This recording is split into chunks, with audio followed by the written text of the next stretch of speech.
कलयुग की आयु 4,32,000 वर्ष, द्वापर की आयु 8,64,000 यानी डबल।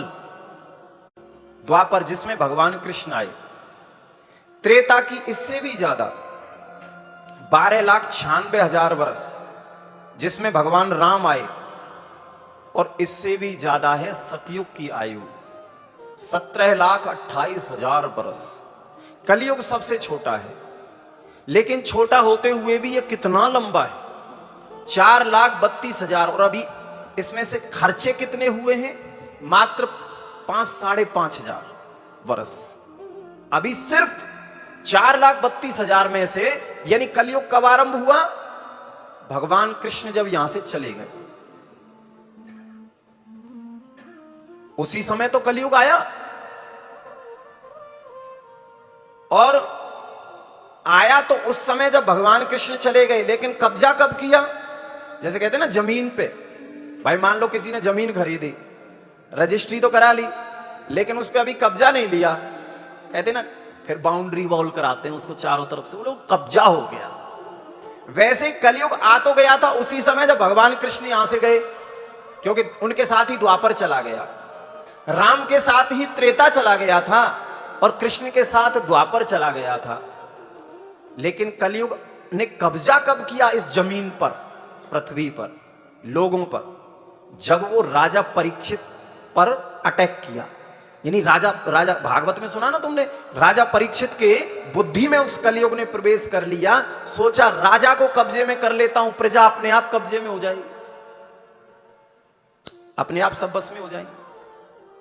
इसलिए उस समय इसका कब्जा हुआ कलयुग का। लेकिन वो टाइम कोई ज्यादा नहीं हुआ है, कलयुग आरंभ हुए, लंबा, बहुत लंबा टाइम है। अभी हम लोग ना जाने कितनी बार जन्म लेंगे, तब तक कितनी बार मर जाएंगे, कितनी बार जन्मेंगे, क्या क्या बनेंगे ये भी नहीं पता। पुनरपि जन्मम पुनरपि मरणम पुनरपि जननी जठरे शयनम, कितनी बार जन्मेंगे। सोचो, ये भगवान राम के युग में भी राक्षसों का इतना जोर था, इतना आतंक था। कलयुग में तो अभी ऐसा कुछ नहीं है, लोग स्वतंत्र हैं, भजन कर सकते हैं, कथा सुन सकते हैं, कीर्तन कर सकते हैं, यज्ञ कर सकते हैं, जो चाहे सो कर सकते हैं।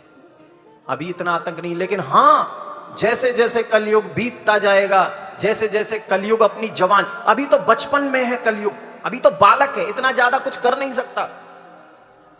लेकिन जैसे जैसे ये किशोरावस्था में आएगा, फिर जवानी में आएगा, यानी युवावस्था में आएगा।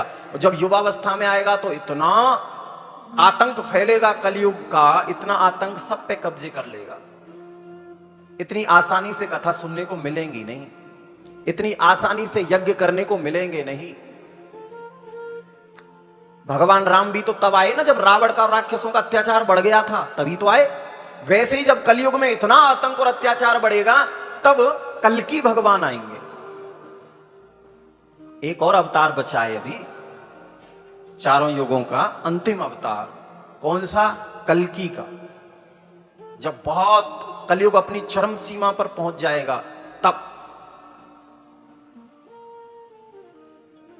और ये सब लिखा है पहले से, क्या क्या होगा ये भी सब लिख दिया ऋषियों ने, संतों ने, शास्त्रों में सब कुछ लिखा। और जो लिखा ना वही हो रहा है, जो जो लिखा वही हो रहा है।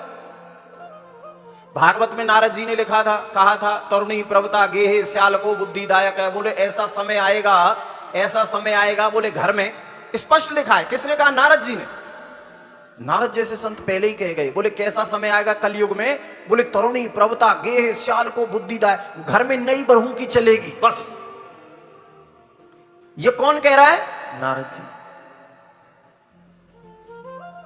हां, मां बाप की नहीं चलने वाली, और वो हो रहा है।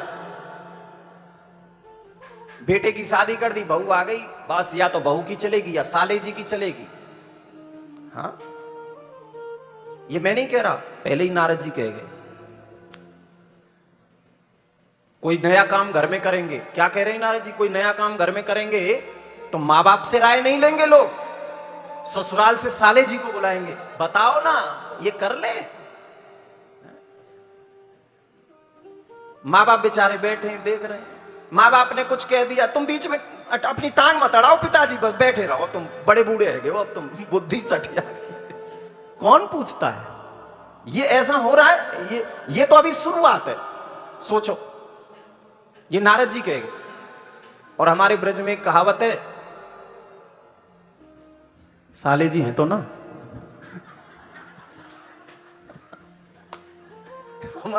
हमारे ब्रज में कहावत है कि दीवारे बिंगारे आरो और घरे बिंगारे। मैं थोड़ी बोलूंगा, अभी है ये। हाँ, वो शकुनी भी साले जी थे, मामा शकुनी, पूरा महाभारत करवा दिया। तो अभी तो कलयुग आरंभ हुआ है, सोचो आगे क्या क्या होगा। तभी तो भगवान ये भी लिख दिया, भागवत में पहले ही लिख दिया कि लोगों की आयु केवल 10 बरस की रह जाएगी। जैसे अभी हम सोचते हैं 100 बरस की है हमारी आयु, शतक तो लगा ही दें। जैसे सतयुग में कितनी थी आयु? 1 लाख वर्ष, लोग 1 लाख वर्ष तक जीते थे।